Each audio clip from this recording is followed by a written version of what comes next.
And we're back with another episode of the Lakers Fast Break podcast. It's Gerald Glassford coming right back into here from Lakers Fast Break, Pop Culture Cosmos, where we cover the latest news and trends in pop culture each and every week, twice a week, wherever you get your podcasts. On the latest Pop Culture Cosmos, which I dropped this morning, I want to go ahead and check it out because there's some big Marvel news. No, they didn't wait to go to Comic-Con. They're skipping Comic-Con. But behind the scenes, Marvel head Kevin Feige had a sit down with several reporters and outlined the upcoming future. Not as in specific as I'd like detail, but he did mention many things about the X-Men, Blade, Tony Stark, Captain America, whole bunch of stuff that would come up after Secret Wars. So go ahead and check out our thoughts on it on the latest Pop Culture Cosmos, plus the future of late night television. And is anyone, since Marvel and DC aren't going to be there, going to be at Comic-Con? We tell you why you should still go check out all the great things that are there at San Diego Comic-Con, indeed. Thought this show was, again, tough. I wasn't going to go ahead and do any show today, but there was a couple two-way signings, so I thought I'd go ahead and give everybody a mention on there. So, yeah, absolutely. And we're going to go ahead and just talk about that here in a little bit, but I want to make sure you got to get a shout-out to Joe Soro. If you didn't check out, he was on earlier today at the Joe Soro channel on YouTube. Go ahead and check out him and Sean Grice, their conversation on many topics, including movies, television, of course, the Dodgers, the Lakers, and more. So go ahead and check it out right now or later on. Probably later on if you can, because I'd love to have you stay with me. So go ahead and check it out later on tonight at the Joe Soro channel on YouTube. Plus also, of course, don't forget about all of our great friends, including Legend from I Got Next Sports Media. Also, as well, don't forget, of course, at Alfred Esmond on Twitter. Report_Court is Stone Hansen, our draft expert. Have a little bit of difference from time to time. I know he said earlier today he was sad to see Trey Jameson go. My question after what I saw in the Summer League, all 8 games, or the games that he played in, was why? Because he really didn't do a whole lot. But again, he has really a keen eye for the NBA draft. So go ahead and check out what he's doing today on that end, because a lot of the picks he does get right. And you make sure you check out what he's doing at Upside Swings NBA Draft Podcast, and of course at Report_Court as well. I need to get a chat going with Critical Drinker. Well, I do that already with Joe Soro. He's about as critically drinking as you get on occasion. Xbox Game Pass says, LOL, I will change my name to PlayStation Plus. Okay, well, knock yourself out. Not as great a value as Xbox Game Pass, but there you go. But once again, it is, of course, the Lakers Fast Break. Don't forget the Lakerholics crew, those guys that are there. You know that Laker Tom is still giddy, like he was 60 years younger because of the fact that the Lakers signed his latest man crush, Marcus Smart, although he has to clear waivers first. So he has essentially agreed to a 2-year, $11 million deal, which I did find out the second year is a player option. So, a lot of incentive there for him to do well, and we'll see if he does. But yes, wanted to go ahead and make sure you mentioned the Lakerholics as well. Daniel Berry Sports Highlights, yo, and all the great people, all the great places, all the great things that are part of the Lakers Fast Break family. John Costa, Clutch Talking Lakers Corner. He is still putting out that short content for you each and every time out, so go ahead and check out what he's doing. Big shout out to John Costa. Got the chance to talk to him earlier today. He is all over social media with Lakers Corner stuff, so go ahead. Lakers Corner, Clutch Talk, whatever he does, go ahead and catch it today and follow it and like it as well. And speaking of liking, following, subscribing, and algorithming and all that great stuff, go ahead and make sure you do all of that by helping us out with those algorithms, those all-important algorithms, by trying to get us to a larger audience, a newer audience, or, as I said in one of my favorite fun movies out there, Starship Troopers, fresh meat for the grinder to come on over to the Lakers Fast Break by making sure you like, subscribe, comment, all that great stuff. We truly appreciate it from everyone right here at the Lakers Fast Break. Hopefully, Joe will join us here in a little bit, maybe Magic as well.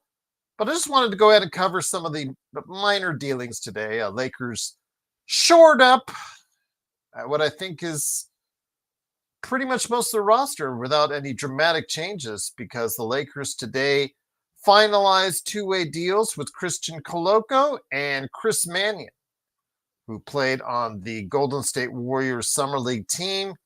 He averaged just under 10 points, but I think what people were most attracted to was his 1.6 steals and 1.4 blocks and 44% shooting.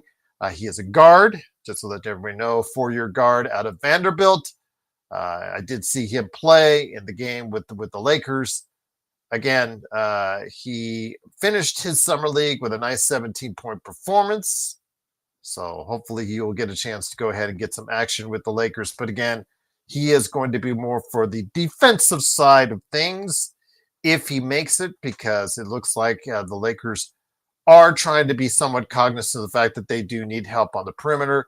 And hopefully Chris Mañon is an individual that can develop with the team as well. But we will see what happens. But again, yeah, if you want to check out Chris Mañon, it is his stuff that he's available for this summer league was looking up. If you look up the Golden State Warriors, and like I said, his last game, 17 points was his most impressive indeed. But his defense with the 1.6 steals and 1.4 blocks was the most attractive to the Lakers, I believe. And hopefully they can get a defensive cornerstone somehow with him and Adu Thiero indeed. But it is, of course, Gerald Glassford. Christian Koloko coming off that Thursday performance, I believe, with 12 points and 6 blocks after a not really that impressive summer league. Kind of turned things around in that one game, and obviously that was still interesting enough for the Lakers to go ahead and sign him to a two-way. And then also as well, of course, Eric Dixon, he's already signed a two-way with the Lakers that he agreed just after the draft, being an undrafted individual. JY said, did the Lakers waste a 10-day contract option on Koloko? He's not good. I saw his hands. They aren't the greatest, JY, but you can't teach 7-1. We just talked about Alex Len the other day, JY. You cannot teach 7-1. You just can't. And I know Tuff was saying, the other day, as far as when you looked at Koloko, if he looked like he gained weight, what I saw live and what I saw, I didn't see very much of a weight gain or strength gain from him. And you don't need as much playing on the summer league as far as because a lot of those guys are still developing. But again, catching the lob is something he still could do. His hands are still a little bit much in question. Doesn't really give you much on as far as the offensive perimeter. But again, it's something that we could go ahead and take a look at as far as another shot at the 7-footer. That's basically why he's still on that team, guys, because, with that 6-block showcase that he had on Thursday, the right frame of mind, the right timing, the right defensive pattern, you may be able to get away with him for a few minutes here, a few minutes there during the course of the season. But we will have to wait and see if they utilize him. Of the 3 guys there, because I have not seen Eric Dixon other than what I saw in his college years. He did lead the league and did lead the NCAA in scoring last year. Other than what I've seen there, I've not seen if he's going to be able to translate that to the NBA as of yet. So with that, I don't know how he will progress. This kid, Chris Mañon, again, very encouraging as far as the 17-point performance in Summer League just of the other day. So we will have to go ahead and see what happens with those two. But again, Christian Koloko, if anybody's going to get some time on the two-way, it's going to be him once again. Legend says, Gerald, am I pissed we couldn't keep Goodwin? I'm not pissed. I just said he tried hard. He really did a lot to make it back in the league. And I really thought that he was going to be someone that eventually would earn a continual contract going forward. But it looks like he's not going to be doing it as a Laker. not really mad about it, but again, you've got guys like him and Shake Milton. If you knew already, how long ago did Rob know that they were going to be able to go ahead and work a deal out with Marcus Smart? If that's the case, I would have liked to have seen those guys given a chance to latch on with another team. I mean, those two guys will probably make a camp somewhere, but it just makes it harder for them to go ahead and find the best opportunity for them to go forward. But Goodwin, again, I like the kid. I wish he will be able to, for his sake, get a more consistent stroke for the outside. And if he does, I think he could stick in the league. But we will have to say adieu. And Sports Baby with his Goodwin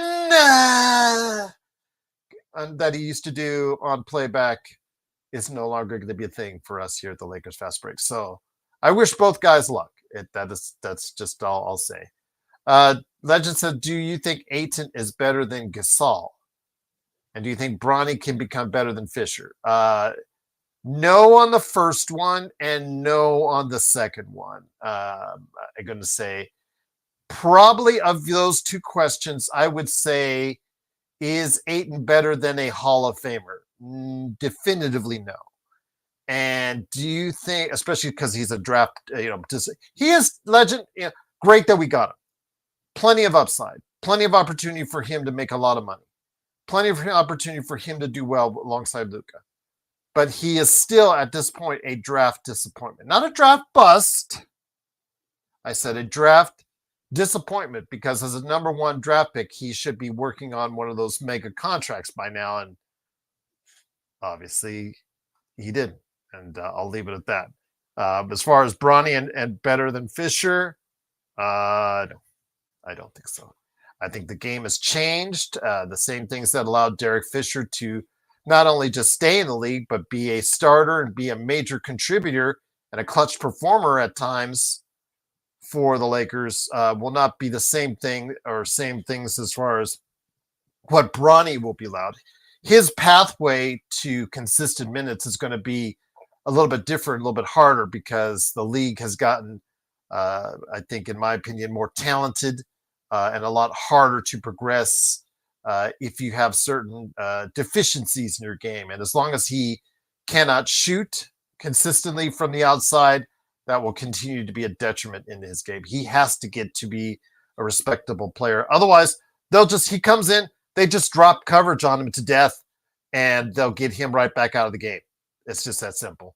But we wait and see. Bronny could take a look at Marcus Smart, who's been a chucker, as Sean said.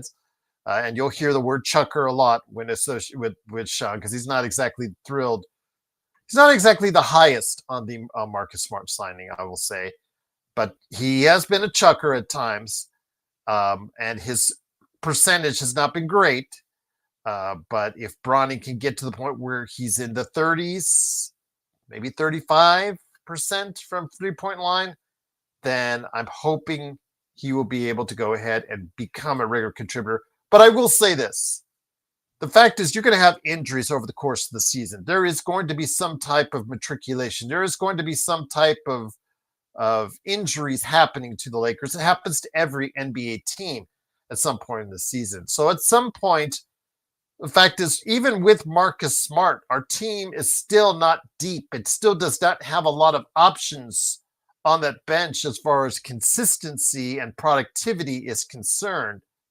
So with that, JJ will be looking down, and you see me looking down right now. JJ will be looking down that bench from time to time for someone, because that's what coaches do. They have to, because if you've got 15 guys suited up for the game and players 7, 8, or 9 are not working for you or haven't worked for you like 2 or 3 games straight, guess what? You got to go to the next man up. Let me try that. Next man up. That doesn't work. Next man up. And at some point in time, Bronny, I'm predicting now, will get an opportunity to be playing in like a first half or a rotationary basis. I don't know if he'll stick. Right now, I don't think he would stick, but his development from now and take some of the positives away from his summer league performances, if he can keep working on that and be able to go ahead and have that translate into a strong training camp and exhibition season, he could take that confidence and then, when called upon, be able to give you something. Again, his career pathway, because of his deficiencies, is going to require a lot of hard work on his part. I'm not going to say for sure now that he doesn't make it, because he improved by leaps and bounds over this time last summer. This time last summer, he was absolutely pathetic. He looked worse than G Leaguer, period. He was terrible. The guy didn't even deserve to be out there on an NBA court, in my opinion. He flash forward to a year later. It's still inconsistent. It isn't always pretty, but it is more confident. He looks more confident as a player now than he did last summer. So that is encouraging to me. And again, step-by-step basis, we've got him here for 3 years, at least. The 4th year with a team option. So whether or not we like it or you guys don't like it, it is what it is. And again, just by the fact that, you guys do, yes, you guys, I'm not going to sit here and insult you guys. You guys know that there's going to be injuries during the course of the season to some of the players on this team, whether they're small injuries, longer injuries, what have you. At some point in time, JJ will look towards the bench and he will call Bronny's number, and it's up to him to produce. And that will be his opportunity to get more playing time, to be in more games. Does he take advantage of it? We'll have to wait and see. Nepo baby, whatever, Anthony. I'm just telling you how I see it. I didn't think Bronny was an NBA player last year. Didn't think he was even close to an NBA player last year. He has taken a step forward. He looked more confident, which is what we talked about with Dalton Connect and second-year players. Second-year players have to go into their summer league playing with a lot more confidence. And however inconsistent it was, because the shooting still wasn't there for Bronny, but he was more confident in his playmaking, but his turnovers were still high, but he still was able to go ahead and put points on the board. He looked pretty confident inside the three-point area. I will give him that. He looked very confident and effective in the three-point area, inside the three-point area. Outside the three-point area, it's still your guess is as good as mine. Defensively, it is what it is. As far as, I saw him, I wish he would stand defender, but again, just by the sheer fact that he will be there sitting on the bench, whether Joe, me, or anyone else likes it or not, the Bronny haters, the Bronny lovers, whatever.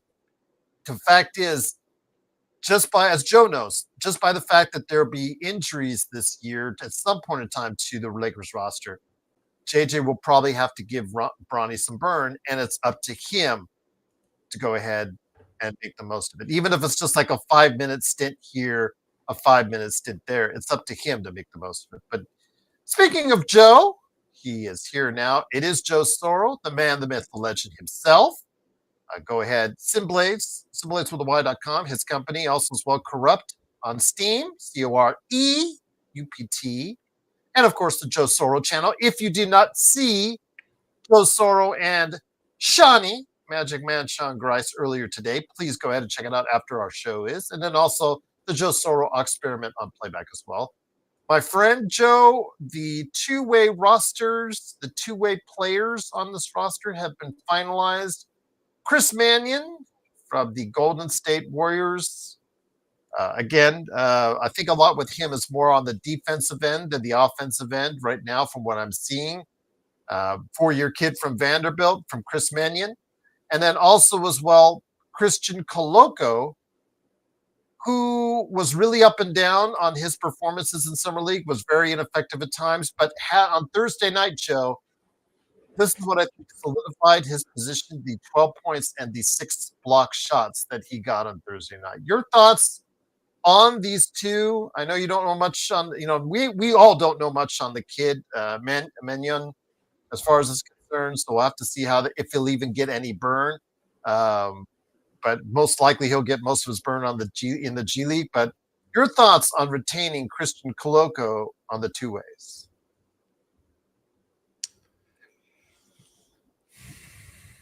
I'm not loving it, but I'm not hating it. You can't. It's the same thing with Alex Len. You just can't teach 7-1. Oh, can you at least teach a little bit of footwork and some competent basketball skills? No, well, that's the next step, hopefully. no. The Lakers need to find a backup center before the end of the year, a legitimate one. That's kind of where I'm at on that. I didn't think about it too much up until just recently, because then I realized, because you're so concerned about dealing with the two big issues, the starting center and then a defensive perimeter player. Holy crap, they got him. Now you got those out of the way. Now you start thinking about, well, what else is needed? Oh, you need another center that can actually play in the playoffs and be productive. Sliding LeBron at the 5, sliding Rui at the 5 has never worked, even in the regular season. Am I wrong on that? As far as Rui at the 5, the only LeBron time where at the those 5? well, Rui at the 5 only for those fleeting moments against Jokic in the playoffs. You remember he had some early success against Jokic guarding him, but then as soon as Jokic and Malone at that time figured him out, then it was not quite as the stopping of Jokic without a legitimate defensive center was always get to Jokic earlier in the year when the Lakers finally were able to beat Denver and beat them well. They were dropping on Jokic before he'd get the ball, so he was uncomfortable the entire game because he didn't know what was going to be coming at him. But that doesn't happen in the playoffs. Things adjust. Series adjustments are different than, oh, we got to get ready for the Lakers on Thursday, and then you won't see the Lakers again for another 2 months. When you're working on one team for what could be 2 weeks, things are a little different. That's why Austin Reeves gets exploited on defense, because they know, hey, we'll put Jalen Williams or Jaden Williams or Jesus Williams. I don't know how many Williams there are in the NBA now, but it seems like every team has a Williams in it. If the Lakers didn't veto that trade, we'd have a Williams in it. But when you know you can exploit a major weakness in a series, they usually do get exploited.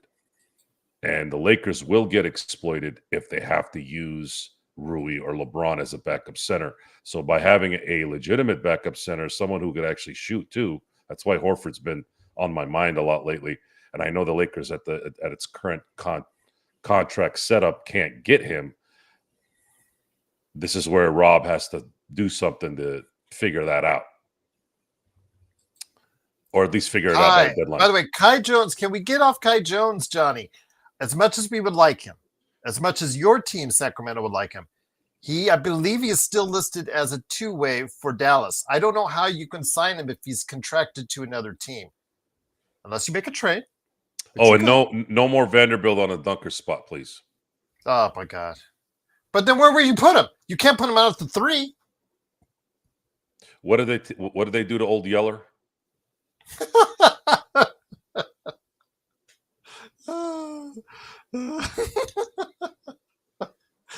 You got to tell that to Empire Jeff and Jamie Sweet. I'm telling you that. Jeff, I think, screwed up one time. He didn't say I didn't know what a dunker spot was, but I think he meant I've never played the dunker spot, which is true. But that's not how you play street ball. I sort of played the dunker spot. I was always at the block. It's just not. It's not. You were posting up. Yeah, you weren't correct. You weren't turning yourself around with your hands ready to catch a ball, supposedly for a layup or dunk. I played basketball in my main days in the traditional 5, because I was usually the tallest guy, and I would get to the block and have the guard give me the ball, and that's usually how we played.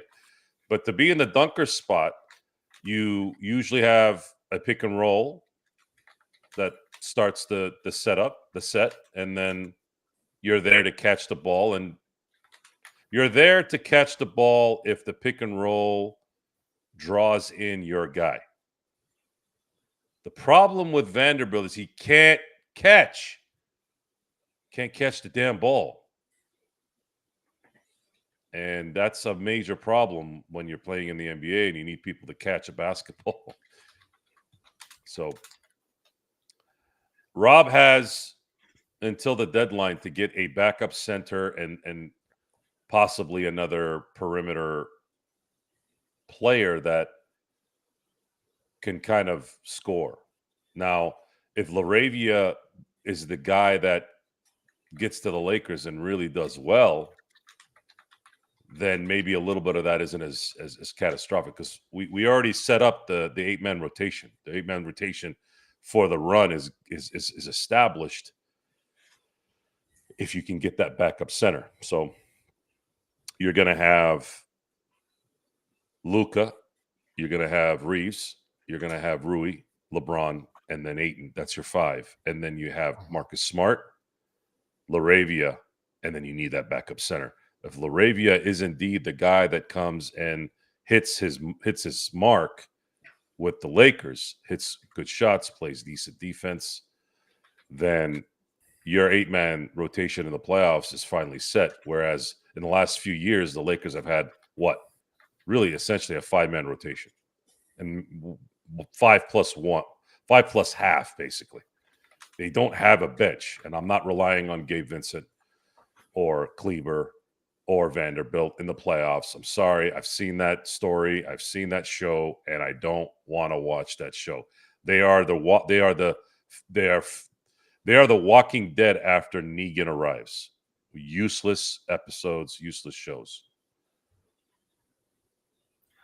But they keep renewing it, as the Dead Island one. It just got renewed for season 3. No, not the spinoffs. I'm talking about the actual show.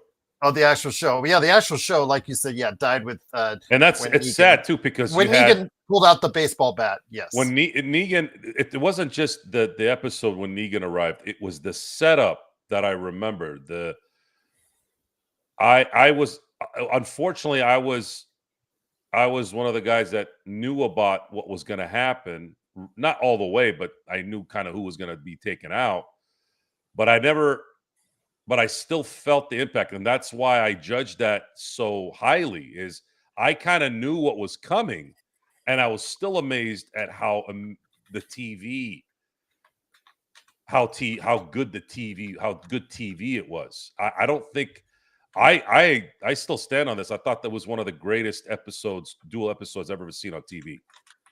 And I've seen The Sopranos, I've seen Breaking Bad, I've seen Better Call Saul, I've seen Entourage, I've seen a lot of great shows. That 2-episode Negan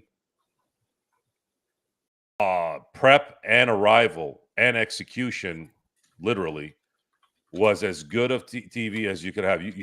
That show should have ended a year later with Negan, something happened to Negan or whatever.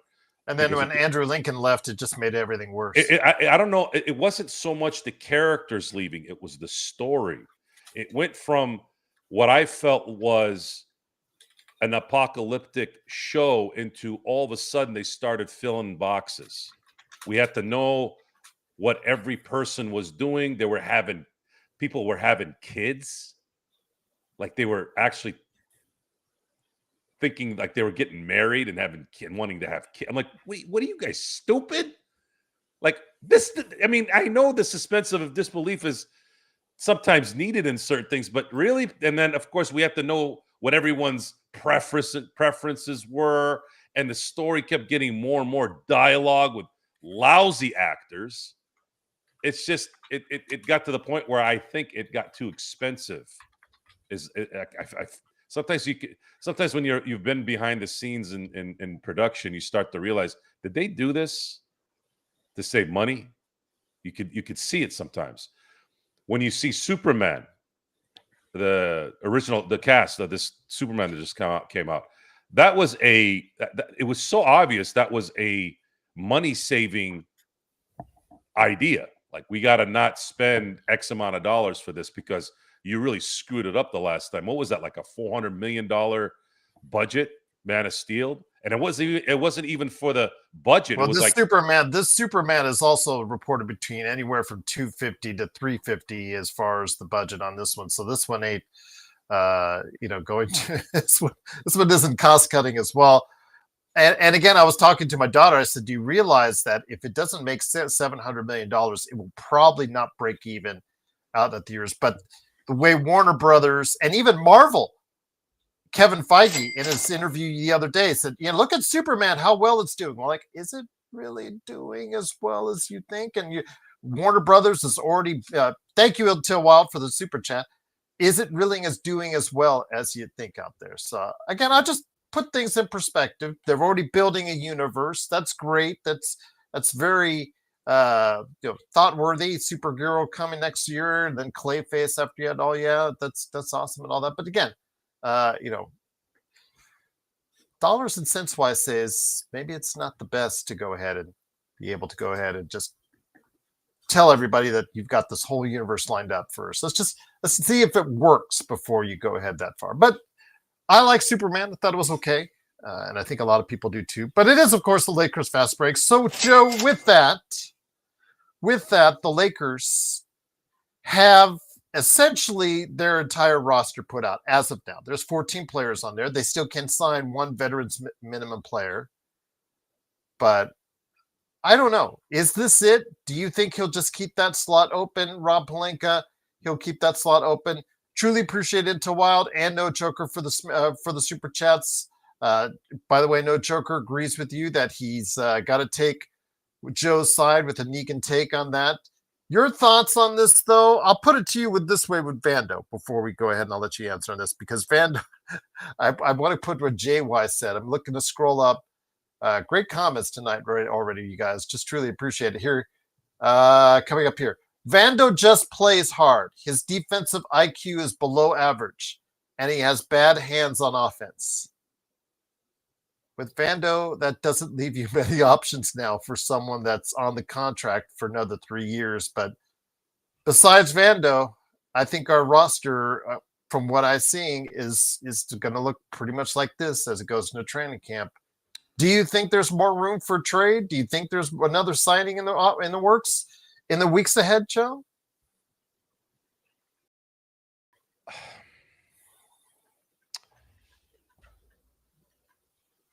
Jackson Hayes and Vanderbilt may have some use in the regular season. However, don't let them lull you into a false sense of security. There's nothing's going to change with Jackson Hayes and Vanderbilt when it matters. If you want to fulfill what we want fulfilled in the LeBron preservation side of things, and you believe that Vanderbilt and Jackson Hayes can play a part in it, I'm more than willing to accept it, even having to watch Vanderbilt attempt to catch a basketball every now and then.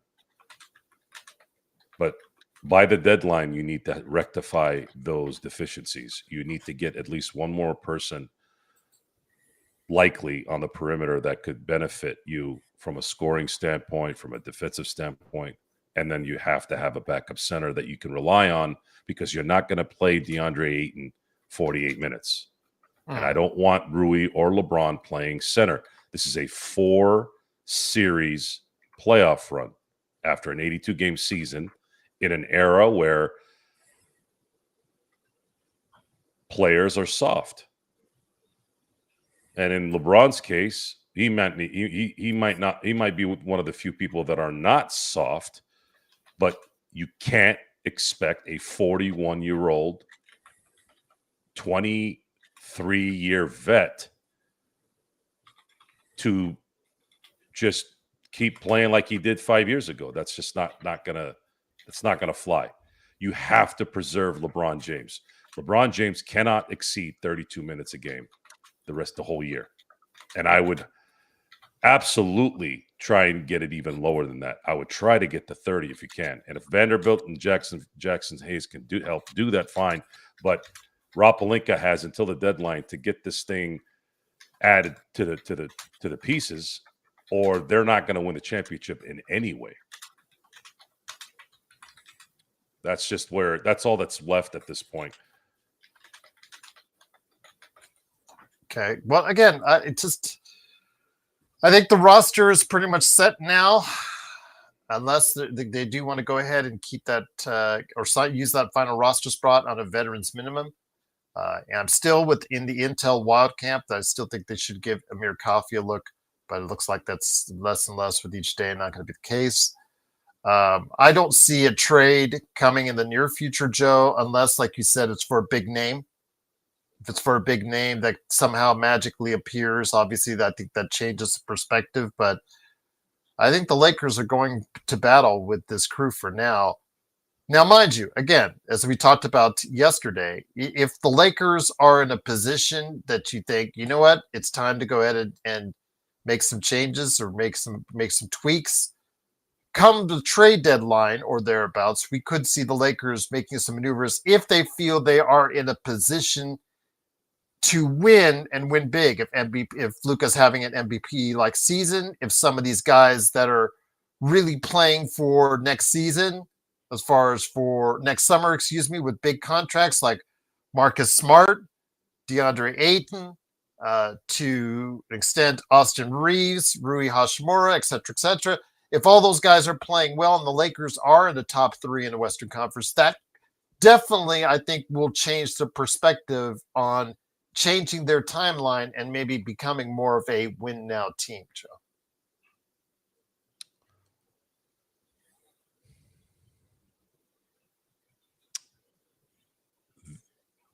Luka looks like is going to be on a mission, and he'll have a little more stamina too to start the season, being that he's playing for Slovenia as well. That helps.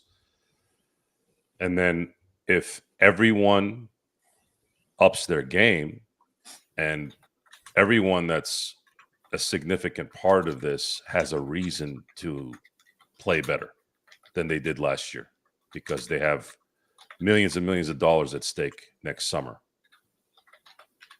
And I hope it doesn't become a Miles Turner type thing where you can still stink and still get a $100 million contract.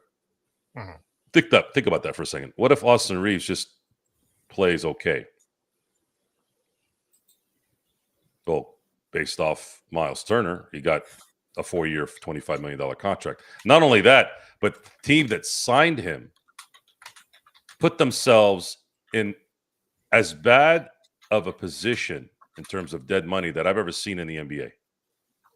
Usually this kind of stuff happens in the NFL when a dumb team like the Cleveland Browns continue to sign people and have dead money for years and years and years. Dallas Cowboys have dead money for years and years and years because Jerry Jones doesn't know what the hell he's doing except make money and promote, which just drives me nuts. I think the Dallas Cowboys would be bigger than they are now, believe it or not, if he just stuck to what he was good at and let real football people handle the team. But I digress. The key here is the Lakers have too many unknowns at this point. We don't know what these guys are going to do.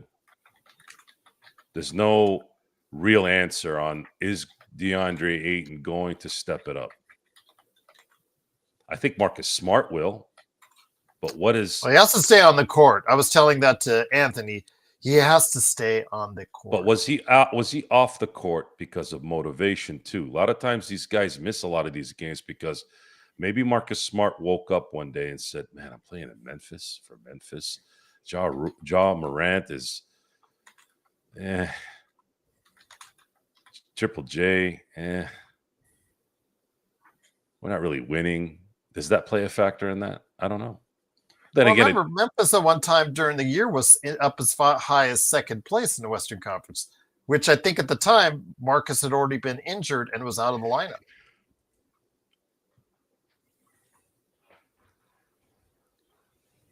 But you're right. His willingness to come out, especially when he got into, or he was traded to Washington. I mean, he did play 19 games there, but I have seen burnout many a times in sports. Who on this team would be one of those guys? Who's likely to be that guy? Probably somebody like Marcus Smart. I'm not saying he will. I'm just saying that that could happen. Who here on this team is going to be motivated by JJ Redick? Is JJ Redick a motivating type? I don't believe a player, a professional, a grown man should be motivated, but we do live in a world where sometimes you need to kick somebody in the rear end and kind of get them to move. That some guys need that. Not everybody, but some guys need it. The question I think I've really kind of gotten into my head now after all that's settled and all the discussions that we've had is now I'm starting to slant over to the coach. How is JJ Redick going to manage this? Is he going to have a voice that listens? Can he get Connect's mental state back to normal? This is the type of stuff, when you look back on Phil Jackson and why he was a great coach. So you look at the players that, and I know Michael Jordan probably had a lot to do with this too, and it's easy when you have a Michael Jordan or a Kobe Bryant or a Shaq that's there to kind of chaperone.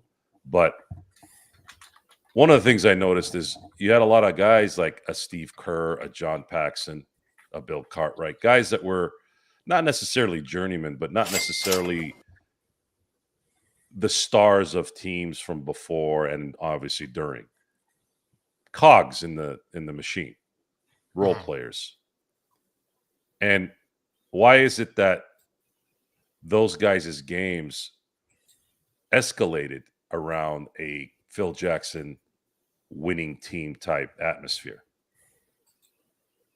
Can LeBron be a leader? Oh boy, I just opened up Pandora's box. Can LeBron lead this team? LeBron has been known to be a front runner. Oh, I opened up 2 Pandora's boxes now. Oh, there you go. But it's true. LeBron does very well front running. He's probably could be the greatest front runner I've ever seen. When things are great, LeBron is a high-speed bullet train. But the second that train has to stop because of bad tracks, maybe a little kid in the tracks, whatever, things usually don't end up very well. This is just the history of what I've seen.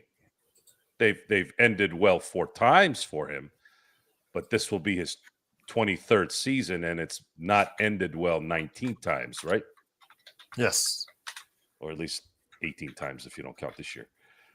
Freudian slip or maybe things to come. So, yeah, it's good. Thanks, Sports Baby. Sharon's not here. So there you go. Intel Wild on the Super Chat. And once again, this is the Lakers Fast Break. Truly appreciate you stopping by and joining us. Intel Wild on Super Chats.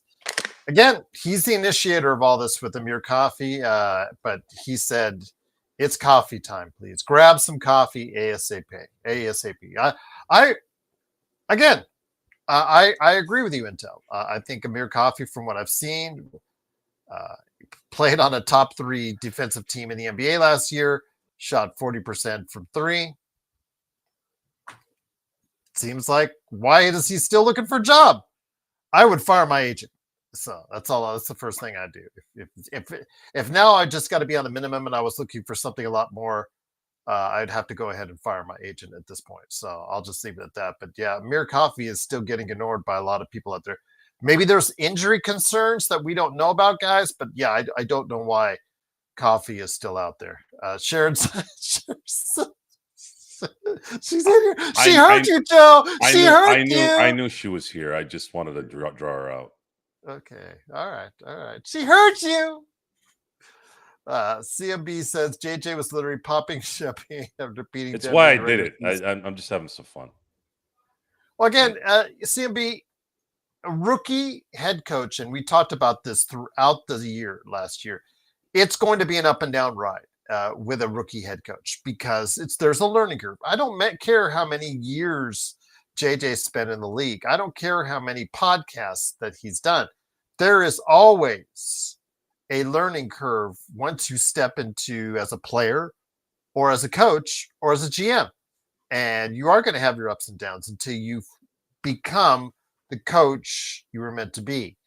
And this year is going to be a very pivotal year because he needs to take the things he hopefully will have learned, Joe, from his first year, the things he did right, the things he didn't do right, and be able to apply them going forward and understand what works and what doesn't work in this modern game of NBA basketball. I think his communication is my problem. I already know what he thinks about the NBA, and unfortunately, it's not good. I think his adjustment skills still need some refining, personally. His second half adjustments primarily.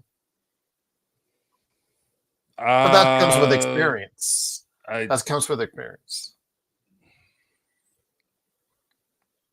He got owned in the second half of many games last season by more experienced coaches. I'm going to look at JJ's performance just for this year. Okay. I think you all know where I stand on the future of JJ Redick. Yes. Very similar to Rob Pelinka. Uh-huh. Because common sense says when a new boss comes in, the boss likes to hire his people. So I'm going to focus on 2026 for JJ Redick. Now, there's a chance that these guys stay, but it's going to have to come at a unique ending. Uh-huh. They have to win. And I'm not talking about winning in the first round. I'm talking about they got to win the last round. That's it. Okay. That's the reality of that. Deep down, is JJ Redick the guy? My instincts say no. Well, no, Joker.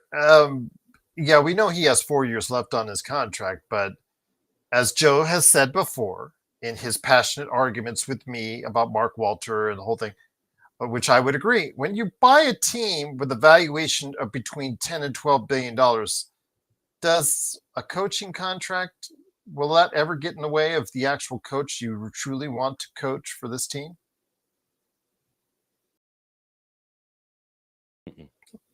It's and even if you don't include current Lakers situation, you look at other situations when there's a new ownership that takes over and new executives, it's the same story.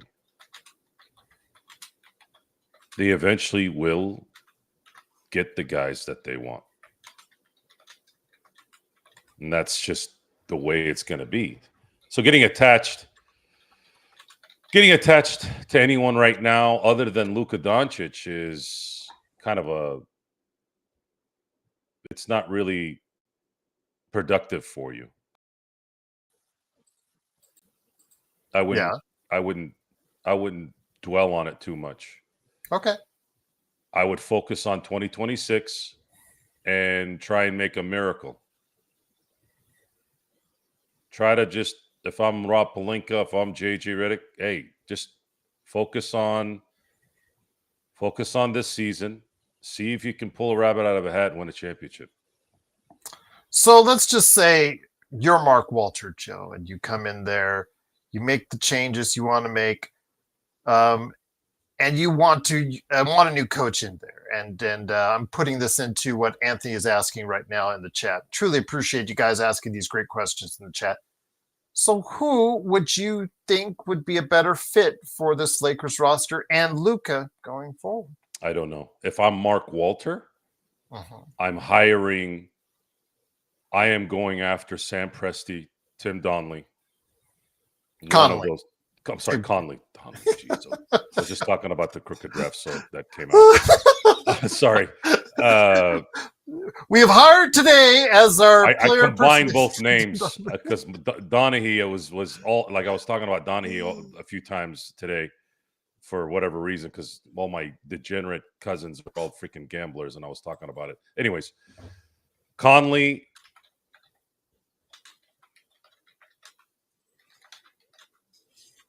And I want Presti. Oh yeah, that's the goal. But he's all right, Gerald. Here, I'm gonna go all in on this. He's entrenched, man. Are you ready? Yeah. Are you ready? Good luck on that one. Here's how I play this. But I'm Mark Walter. Mark Walter doesn't get involved. Mark Walter is a delegator. He is the yes to the money guy.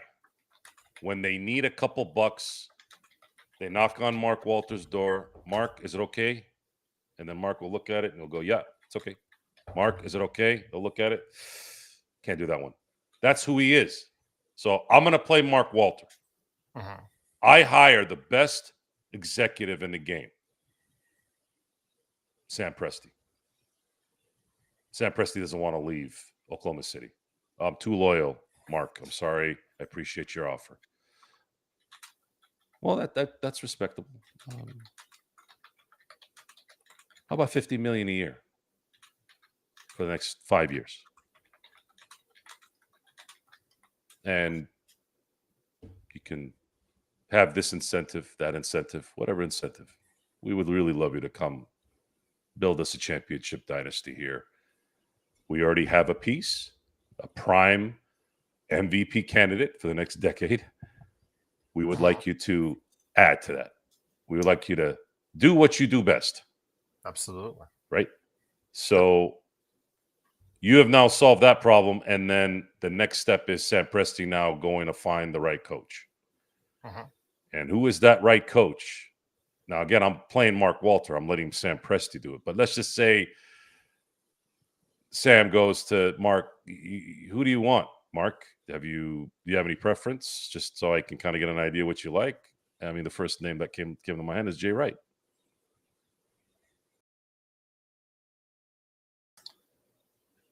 There you go. Want to go? Now Jay Wright wants to retire, right? He doesn't want to do it, right? Much like Presti saying, I'm loyal to Oklahoma City, you got to bring Jay over and say, Jay, I want to introduce you to Luka Doncic. And I want to see if you guys have some chemistry. And they will, because I think they have the same temperament. They both are winners, love to win, and are very competitive. And let's see how this plays out. If you can find someone that's like that, and I'm sure there is somebody out there, but I'm using Jay Wright because everyone knows who he is. Those are the kind of guys I want on this team if I'm Mark Walter. I want someone who knows what they're doing. Sam Presti's that kind of guy. And then you have someone that demands excellence, and that's someone like Jay Wright. Oh yeah, but they're gonna, in order to get Presti, A, you got to get permission, and B, better back up that Brinks truck, man, because that it's not something that I haven't already seen.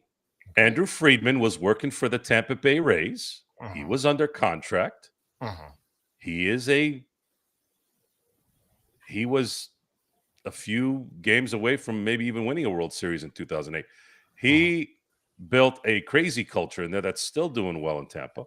I would love it if Sam Presti would be over here, man. Trust me. And it doesn't have to be Sam Presti. I'm just using that name because we know who he is. The Lakers and Mark Walter, and with the help of Magic Johnson, not as an executive, but as a liaison, because Magic Johnson is one of the best liaisons in sports. It's not an accident that he steps 2 feet into a Washington Commander's office and all of a sudden they start winning. Is that a coincidence? No, it's not a coincidence, because how can it be? Every time he steps into something, something good happens. Now, the part where he screws up in is when he has to work as an executive. I'm not talking about that. Magic Johnson is not there, in my view, and in anybody's view, really, to be calling the shots. He's there to be the liaison. He's the guy that comes in the room and makes everyone happy and calms everything down and brings the confidence that that environment is where you want to be. That is everything that Magic Johnson has been since he has been Magic Johnson. The ultimate, greatest, singular team player that's ever been in sports, in my view. No one has had the impact of a team like Magic Johnson. I don't think anybody would ever argue that. Even Michael Jordan would probably say that he is the greatest player in a team, in team basketball, in team sports. So use that to your advantage and bring in the best people, which they have a track record of doing. And then you don't have to have these discussions every summer. Is this guy good enough? Is this guy going to be able to handle this? Is this guy going to be able to not talk out of his ear? It's always something with these guys. Whereas when I go to the Dodgers side, I don't hear anything from Stan Kasten. I don't hear anything from Andrew Friedman. I don't hear anything from Brandon Gomes. I don't hear anything from Mark Walter. You don't hear anything. Why would you hear anything? Every offseason, they're doing something to set the team up. Then it becomes Dave Roberts' problem. And then what the hell are these players doing, or great at what they're doing? We're not sitting around going, what the hell, Andrew Friedman and Brandon Gomes. I think the only time we'll mention Andrew Friedman is if the trade deadline is coming and it's a positive thing, not a negative thing. And this last offseason, even more silence. Why? Because Andrew Friedman makes things make sense. When he did what he did this summer, what he did this offseason for the Dodgers is he overcompensated on depth. Why? He answered the question. He goes, it costs more at the deadline. And it's 100% correct. So when I'm hearing Dodger fans, oh, we need to go trade for Clase and we need to go trade for Tucker because they might not sign him, and like just nonsense. I'm like, this team has so much depth. It doesn't need to go acquire anything and then lose their young studs to boot. That's not what he did this offseason, to go and still give away good up-and-coming players, because that's the beautiful thing about the process of that team is not only are they in it every offseason and in it during the season, but they've also still been able to keep their farm system in being one of the best in sports, in baseball. How do you do that? How do you do all that at once? It's very rare, and they have it. So now I want you guys to imagine this. This same leadership that has 4 months to officially take over. Imagine every offseason you're excited because they're bringing in the talent. During the season, they're being competitive. And on top of that, they're drafting well. Imagine that. How are you going to feel during draft time, during the season, during free agency? Imagine having all three of those things working for you finally, right? Now, you're not going to win a championship every year. That's not realistic. But you're going to have a legitimate chance because the leadership knows what they're doing. They know what to bring in. And the people that they're bringing in are wanting to be there. And that always adds a little bit more juice to that player when they want to be here. So, Thameless wanted me to elaborate more for Travone my thoughts on the expiring contracts. The expiring contracts for the Los Angeles Lakers, there are several. When it comes to how they get more valuable, as we get into the season, as you guys know, based on wins and losses and the directions of teams, as it gets closer to February, these teams start to understand who they are. Whether they're a competitive team, whether they're a playoff team, whether they're a championship team, or whether their season has gone awry and they need to look into a different direction. So, if the Lakers are competing at a high level, if they are in the midst of a possible strong playoff / championship run, in February, those expiring contracts to teams that are looking to rebuild in the summer and going forward, they become much more attractive than maybe at this point during this summer. So when you look at it, again, those expiring contracts of Reeves, Rui, Kleber, Vincent, all those expiring contracts become much more valuable as it gets closer to the end of the season, because when you take on those contracts so late in the year, you do it usually with the specific purpose of wanting to clear that cap space that summer for potential trades and free agents.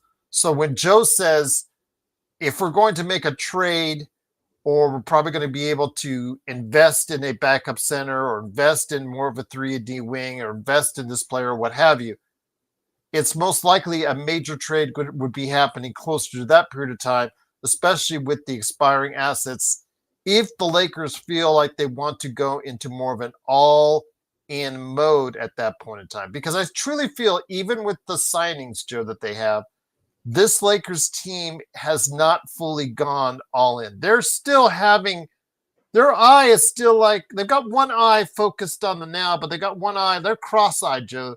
They're cross-eyed. So their one eye's going in the direction of 2026 or 7, and one eye and how much cap space that they'll have at that point in time.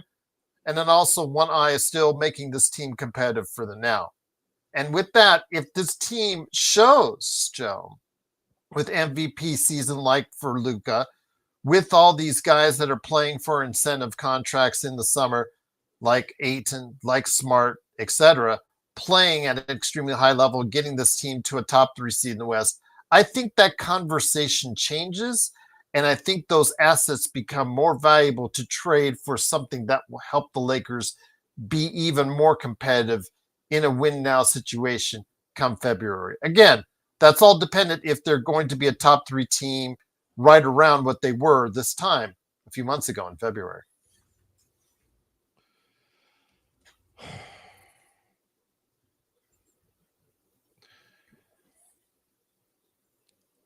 I think the answer to that question will be once the transfer is done, I think you'll probably get the answer.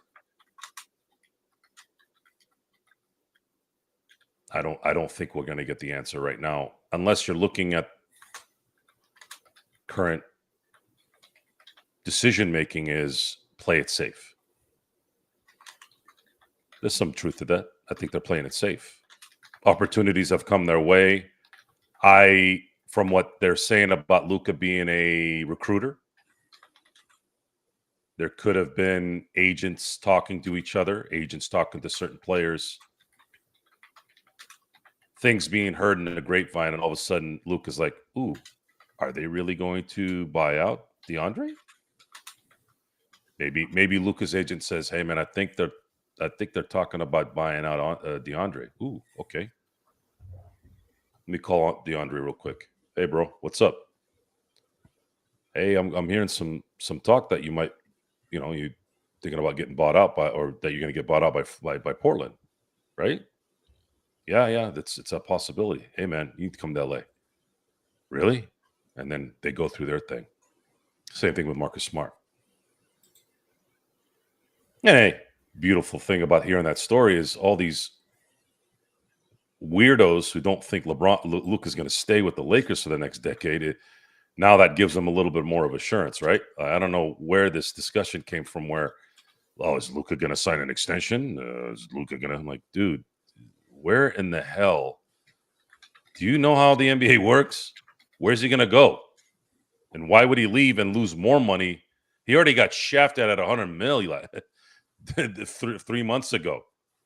You want him to slash another $100 million? No, Luka's not going anywhere. Definitely not going anywhere for a couple reasons. Number one, he's going to make more money here, not only just in salary, but also in notoriety of being a Laker and endorsements.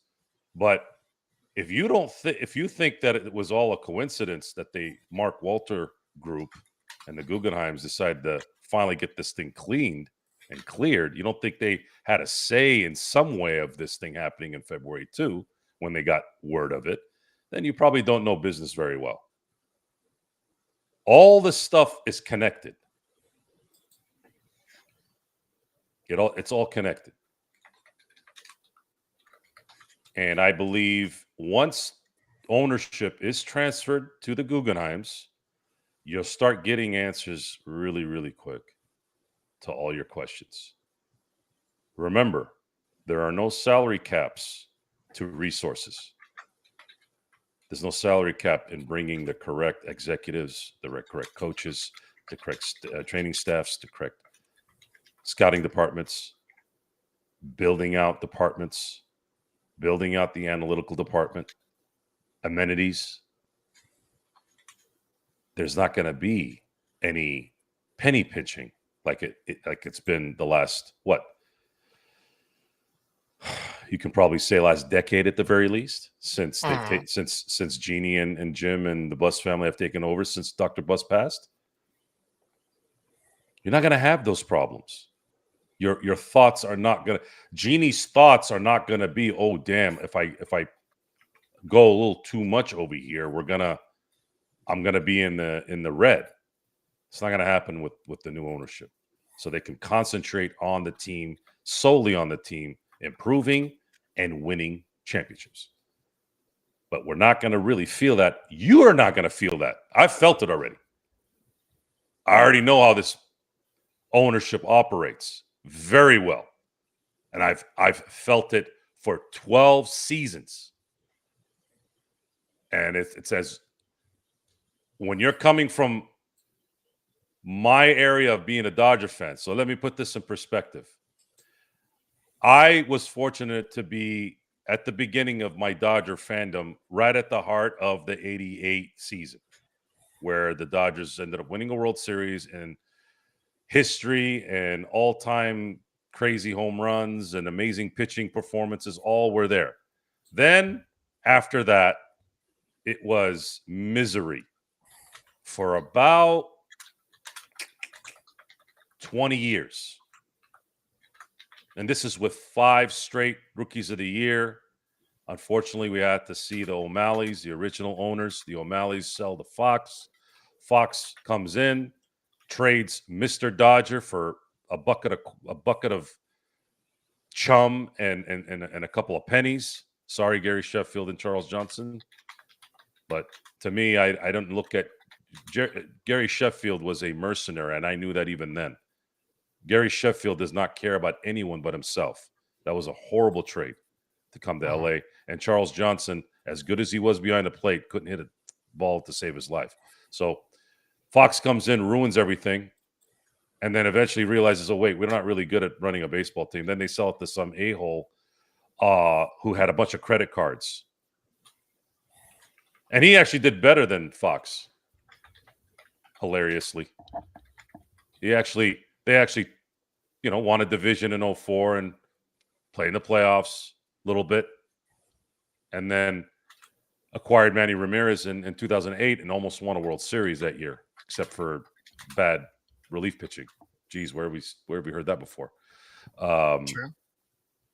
And then made one more run in 2009, and then that was it. Everything else started going downhill. And then eventually Guggenheim's bought the team in 2012, and then the rest is history. So for me, I went through that misery of being a Dodger fan for almost 30 years, 25 years of just knowing that they're going to suck ass because ownership wasn't good enough. The winning wasn't there. There wasn't even a lucky year where they can win one. It was just you knew that they were going to fold at some point. To now, you're expected to win a championship. Now, Lakers already have that, right? Lakers already have that reputation. Hey, the Lakers are here to win championships. We don't put anything up in those rafters unless they're championships. Even the in-season thing is a championship banner, right? As much as I don't like it there, but it's still a championship of some sort. I mean, they did put Taylor Swift's banner up there, right? So you know that they'll put a banner up there that's not maybe a little suspect, but it's there. More banners than the Clippers when they were there, right? That's true. So the excitement is I've already seen the story. And it's very clear that the story is going to have a sequel, but it's going to have a different theme. And that theme is the LA Lakers. And that's where my mind is at the moment. I'm not really thinking too much about does this team have to compete this year to win a championship?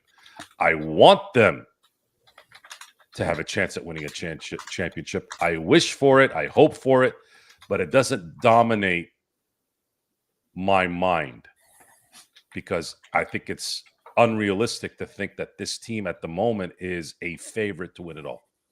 They're just not equipped yet. And we don't know how this team is going to play together. You have to wait it out. Got to see how this plays out a little bit. Good question, though, brought up by Legend of Experiment earlier. Once again, it is the Lakers Fast Break. It is Joe Soro from the Joe Soro channel. Also, as well, go ahead and catch him on playback as well, along with me, Gerald Glassford. Thanks again for watching this thing. If you're new, we had almost as many as 100 people on here tonight. Please go ahead, like, and subscribe, except for the individual that was on earlier that we kind of just trashed, and hopefully he went away in the comments. But everybody else has been great in the comments. Please go ahead, like, and subscribe. It really helps out the channel.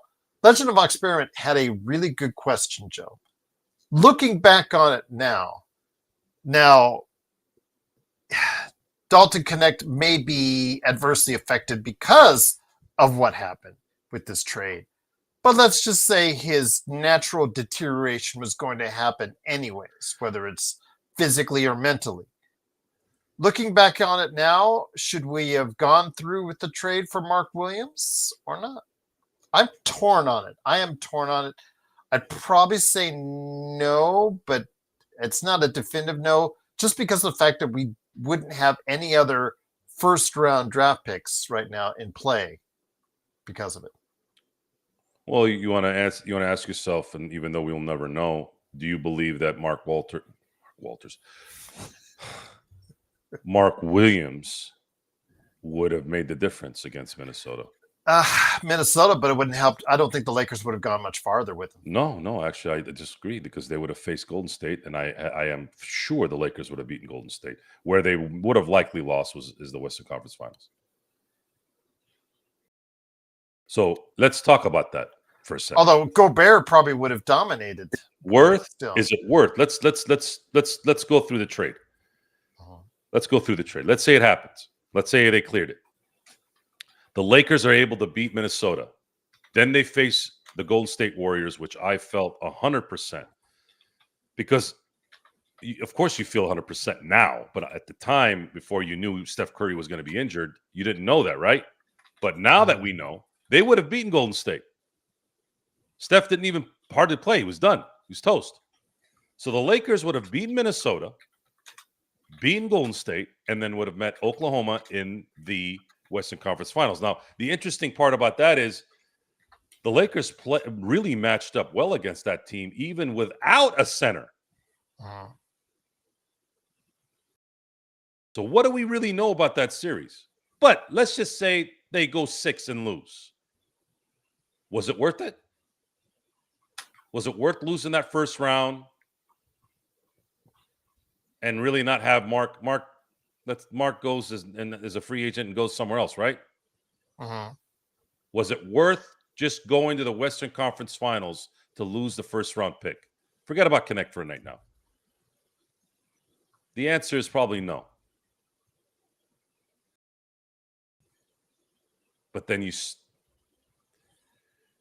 But what if you beat Oklahoma City? See, it's so many ifs there. So many ifs. So many ifs. And this is what happens when you're playing, when you're pinching. It's what happens when you relinquish more than you should have in the past. And it's been like this since 2022. It's been a catch-up game. It's 1 step forward, 2 steps back. 1 step forward, 2 steps back. And then you go maybe 2 steps, but you still get 1 back. That's how this is kind of played out. There is that occasion where you are getting a step ahead, but you're never really going 2 steps, 1 back at the very least, or just 2 steps and that's it. It's very hard. Although you could say the Luka thing was 3 steps. But you've had so many 1 step up, 2 steps back that you didn't catch up enough. And then you have the Marcus Smart signings and the DeAndres, and then that you can say is 1 step, and then another step. But where the Lakers need to go to now in the next year or two, they need to get back into 2 steps up at a time, 2 steps up. Make sure you have your draft assets. Make sure you're bringing in the right guys. Make sure your leadership in the front office and in coaching is on point, because that will all resonate. People want to come to LA. So if you are still looking at the 2027 season and you haven't won a championship in 2026 and 2027, it doesn't matter. This is LA. This is not the Washington Wizards. This is not the Charlotte Hornets or the Minnesota Timberwolves or the Toronto Raptors. If there's money to be spent in 2027 through trade or through free agency, there will be somebody that will want to come to LA and collect a max contract and play with Luka. Especially when you have the Guggenheims calling the shots.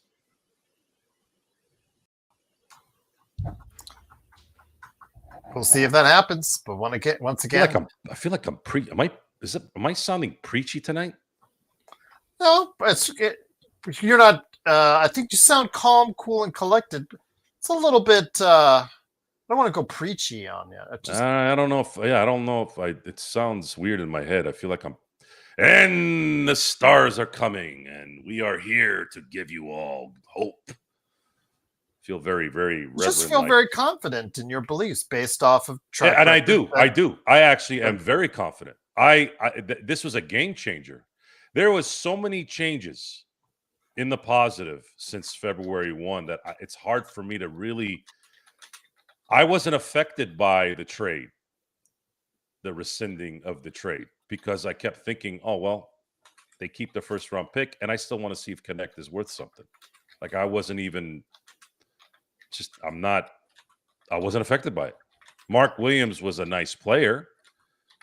Definitely had physical attributes that probably could have worked. But at the same time, he did have a history of not being healthy.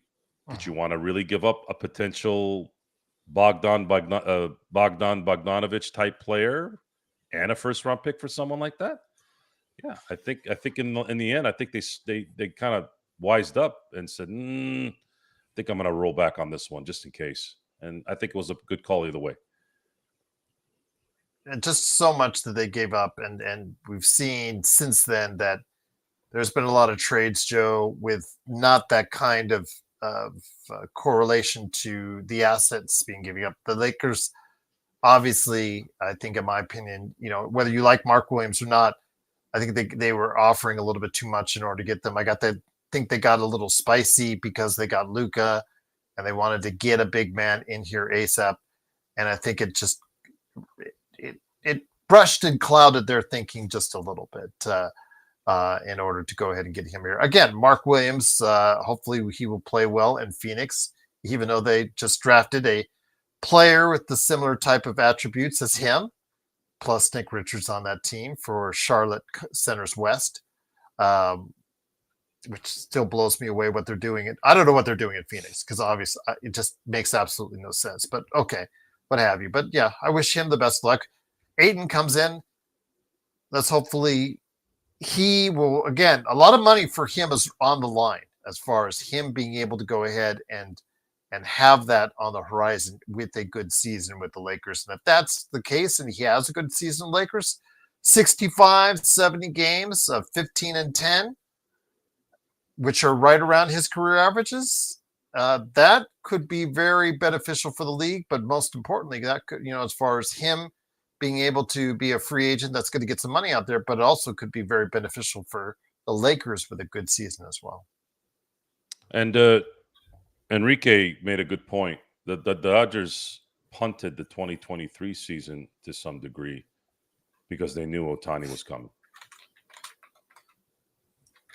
And guys like Corey Seager didn't get signed to the contract that he wanted. Otherwise, he would have stayed. They didn't sign Trey Turner, who was in his prime.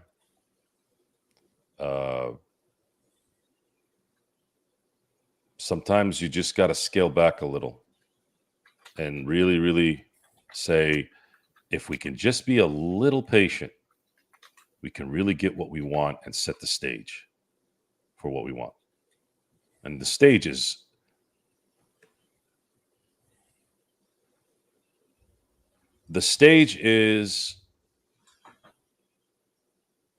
putting the Celtics behind us in the next 5 to 10 years. The Dodgers need to pass them to the point where they are the past. They may have run the title game for 70 years now, 60 years. But then once this next 10 years is done, I'll be 57. Let's say 10 years. I'll be 57. I don't think I'm going anywhere. I'm not even going to count to where I will be. I'm pretty healthy. I think 57 may be the time I actually have a chance to decide that if I want to retire. I will never retire, but I could retire. Late 50s has been something that I've talked about with the fam. I'm like, I think late 50s is probably when we're going to probably start doing some things. The kids will have been grown. They'll have been out of college. To me, I know it's hard when the kids are going to school. It's hard to go places a lot of times. Me, I'm like, as soon as you guys are done with school, we're going to go places in November, not in July when everyone else is, right? So 10 years, much like my life, now that the new ownership is going to be coming in, I fully expect the Lakers to be way ahead of the Celtics. That's a beautiful thing to know. It's nice to know that I can maybe be in that lifetime where the Celtics had, the Celtics in 1976 had what? Really? They were ahead by a lot. You're talking about they had 13 championships when they won that title in 76. The Lakers had 6, 5 in Mini, 1 in LA. I'm using 76 as the number because that was a couple years before I was born. So now, fast forward. Lakers ended up from 1980 till now. Lakers have won 11, and the Celtics have won 5. It was a reverse. Jeremy, you're trying to pitch hard that Ben Simmons deal on a minimum contract, and 6'10" with a bad back, can't shoot free throws, offensively challenged, good distributor, but he's not the player he once was. And just the fact that he's caused so much havoc for other teams would be probably the best reason to probably stay away from him at this point, Joe. I think you agreed with that in the comments. Yeah. With all apologies, Jeremy. I don't want and all due respect. Yeah, I don't want to have anything to do with Ben Simmons. He's a quitter. He's scared. He's focused on other things more than basketball. I wouldn't ever want anyone like that on my team. At least Vando's not a quitter. Uh-huh. You give him that, but you're comparing him to a quitter. So I don't know if that's a compliment. I don't want quitters. I don't want quitters on this team. This team has enough holes. You don't need to have some guy who's going to slouch the moment he gets the ball into the basket. I have never in my life, up until I saw Ben Simmons, pass a ball above the rim. I've seen passes under the rim. I've seen passes in the layup area. Still mind-boggling there. But I've never seen a guy jump in the air half a foot from the rim and pass the ball. I actually saw it with my own eyes. This is not an exaggeration. Saw it in a playoff game. How do you pass the ball when you're in the air dunking the ball? You're 6'10". There's a major mental issue there. And the Lakers don't have time for that. This isn't a charity case. This team's trying to win a championship in likely LeBron's last season. I don't think they need to deal with another head case there. Ben Simmons is about as Australian as my foot. At least in my eyes. And Jeremy, we did mention Amir Coffey several times. Again, Intel Wild was the first to really get on that train a few weeks back, and shout out to him. I agree with him. I think he would be a great option for the Lakers if they want to fill that last roster spot. No, his head won't be right, Dameless. You think this guy's head's going to be right playing in the pressure cooker like L.A.? The L.A. Lakers, not the Clippers. Clippers are shit. No one cares about the Clippers. And he's not the underdog. This bum has been a overdog, and he's played like a dog in the process. No, I don't want to have anything to do with him. I already have enough headaches with Jared Vanderbilt. I don't want to deal with another one, especially him. Trevone, DeAndre Hunter, he is owed about $25 million for, $47. And he's actually, terrible. $48 million. And he's I terrible. wouldn't go terrible. Decent defender, can score, can shoot, but he was not the missing ingredient, Trevone, for Cleveland. He's not terrible. He just can't score or shoot in the NBA in 2025. No, I didn't say that. I said he was a decent shooter. I said it. You said it. Well, he shot 40% from three last year. So what does that have to do with anything? I'm just telling you, he scored average 17 points a game on 40% shooting. Would he shoot 4 shots a game and made? I don't know how you do how many shots you shoot, but he scored 17 points in the league last year. Let's look on average. DeAndre, hold on. 64 games last year, 17 points a game. Wow. And how was he in the?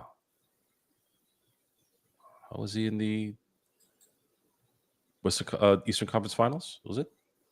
But it's Cleveland. They didn't make it. I think they made it. Oh, that's round. Right. They didn't make it there. Yeah, they didn't make it. Made it to the second round. Yes. I think it's okay, but again, $48 million. If you're gonna commit to $48, I got it right. $1 million. He did make 1.8. See, I told you he made 1.8. That's his career average. I don't know how I remember that. 1.8 what? He makes an average of 1.8 3-pointers a game. Oh, okay. Well, last year he shot almost 7. Took 7 attempts a game in Atlanta, and he took 5 attempts a game in Cleveland. So his attempts have gone up. So he'll make about 2 a game. You're right. He'll make about 2 a game, 3-pointers a game. But again, solid player, but not $48 million worth. Got to take a look at the value for what you're getting.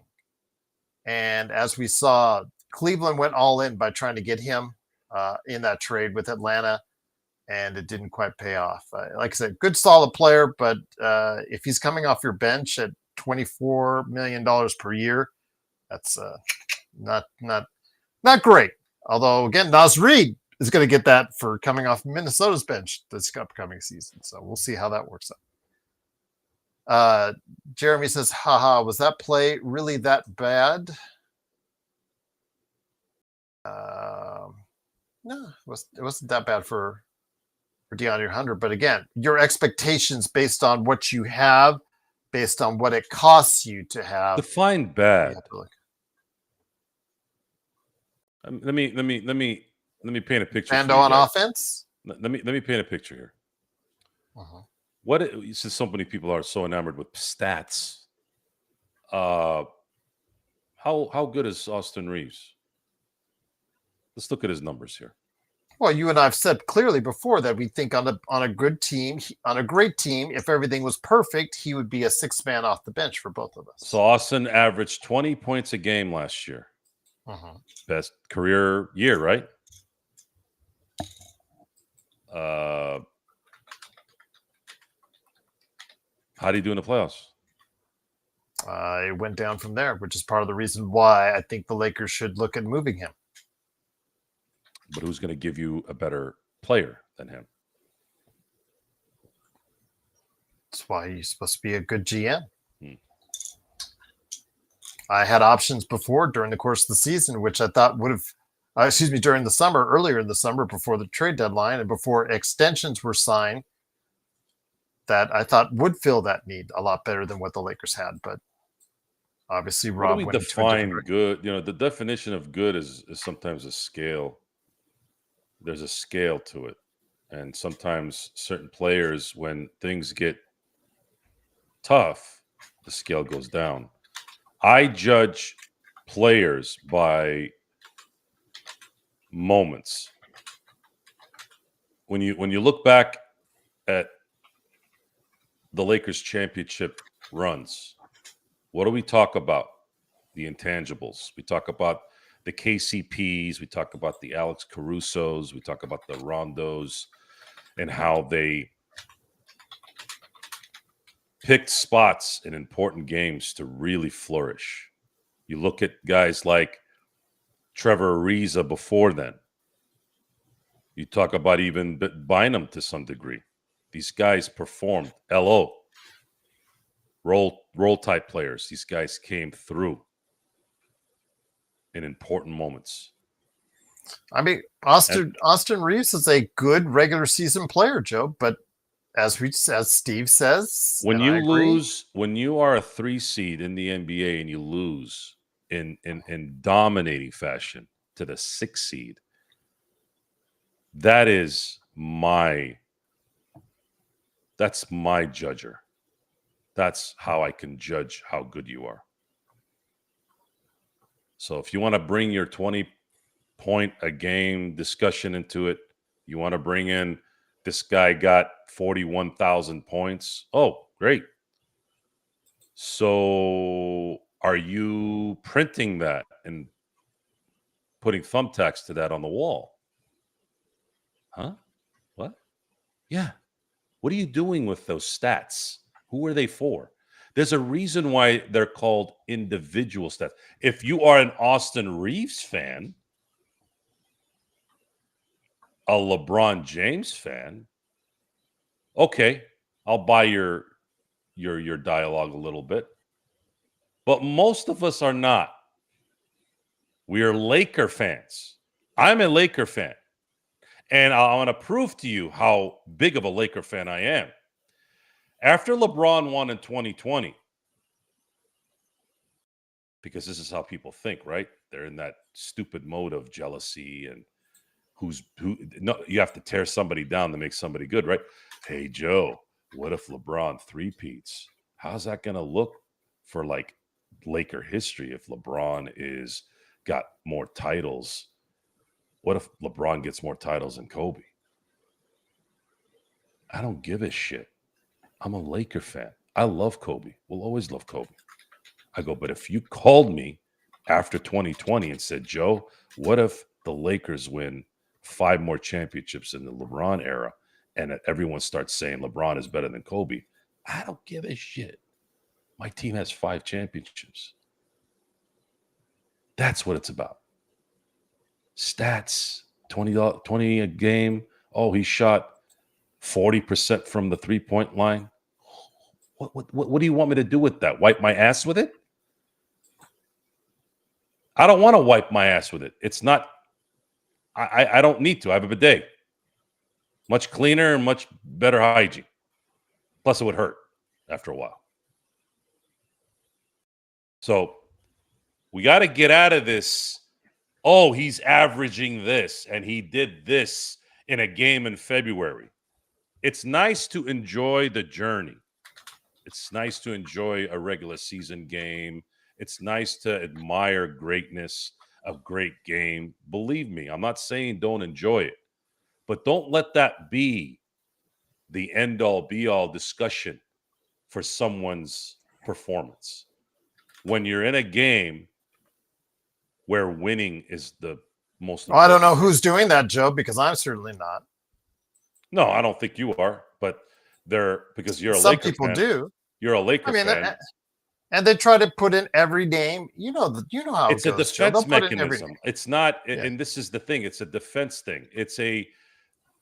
Most people want, and this is the we've been bred, and it's not just recent. It's not just social media, but social media has made it more of a style now.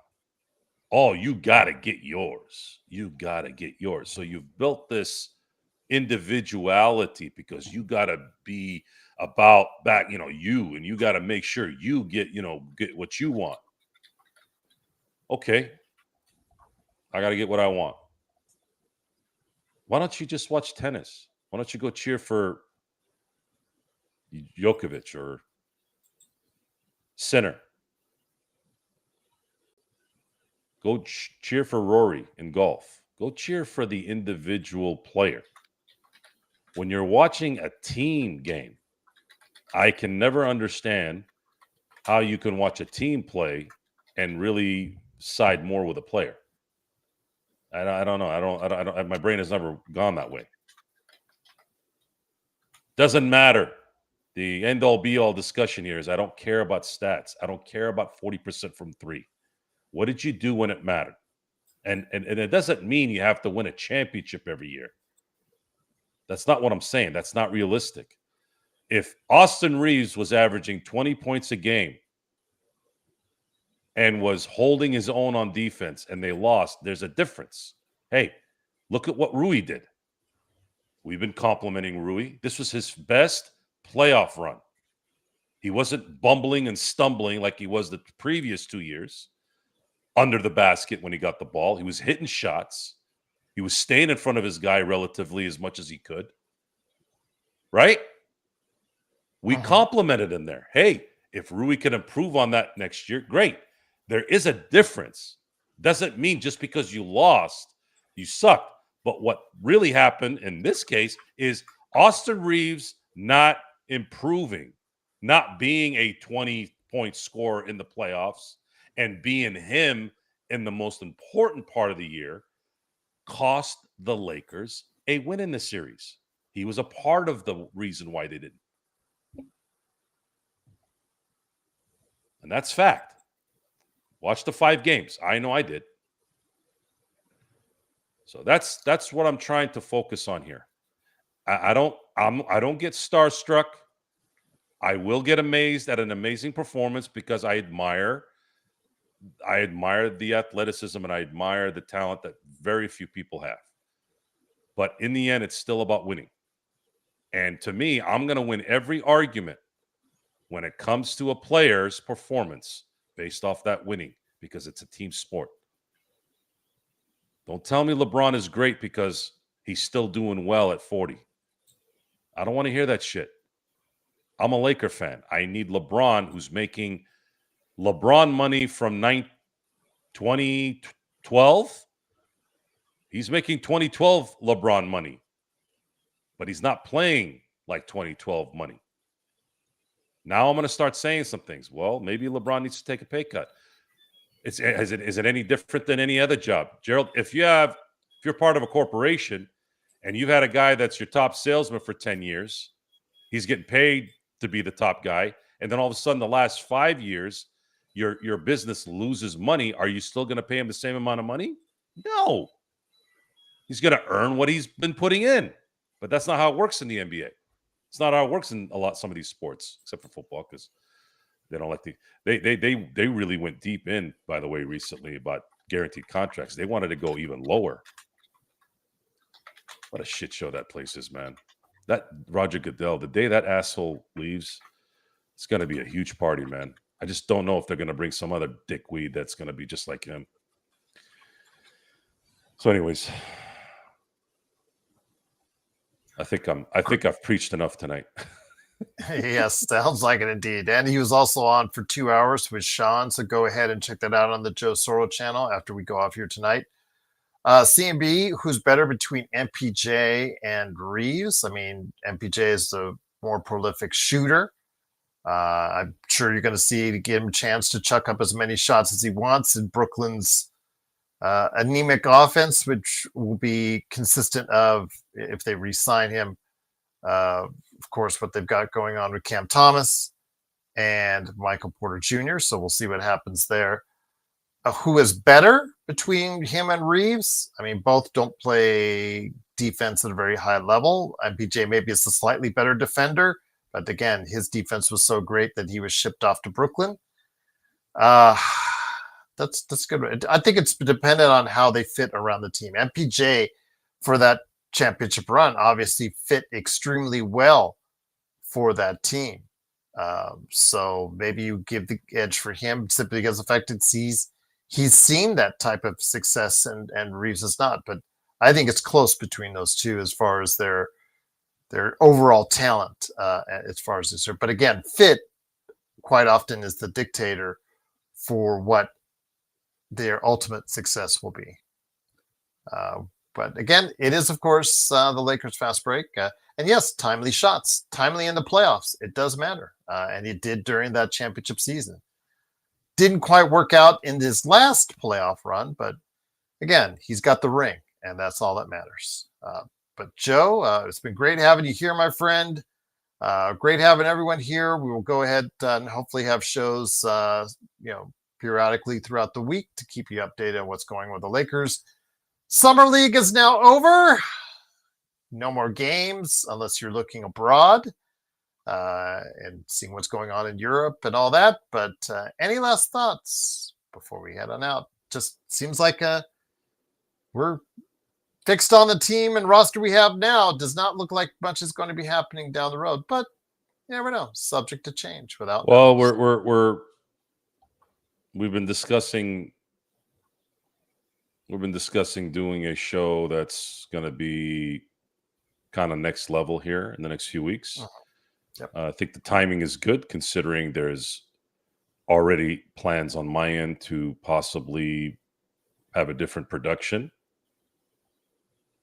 at that time. I think with that information and it coinciding with a discussion I already had today, I think it was fortuitous that it all happened in one day. There will be a production difference here in a few weeks when we do it. That'll add a little bit more value than what you see now. So I'm excited to get that going. And I think it's an important time to do it because that's the dead dog of the summer, right? Dog days of summer. So why not add a little bit more entertainment, a little more pizzazz in the times when usually there isn't a lot of information to bounce off the crowd.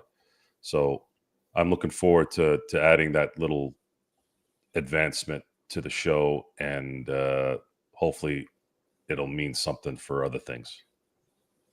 Hopefully it will indeed. But again, for now, go ahead and make sure you like and subscribe to here.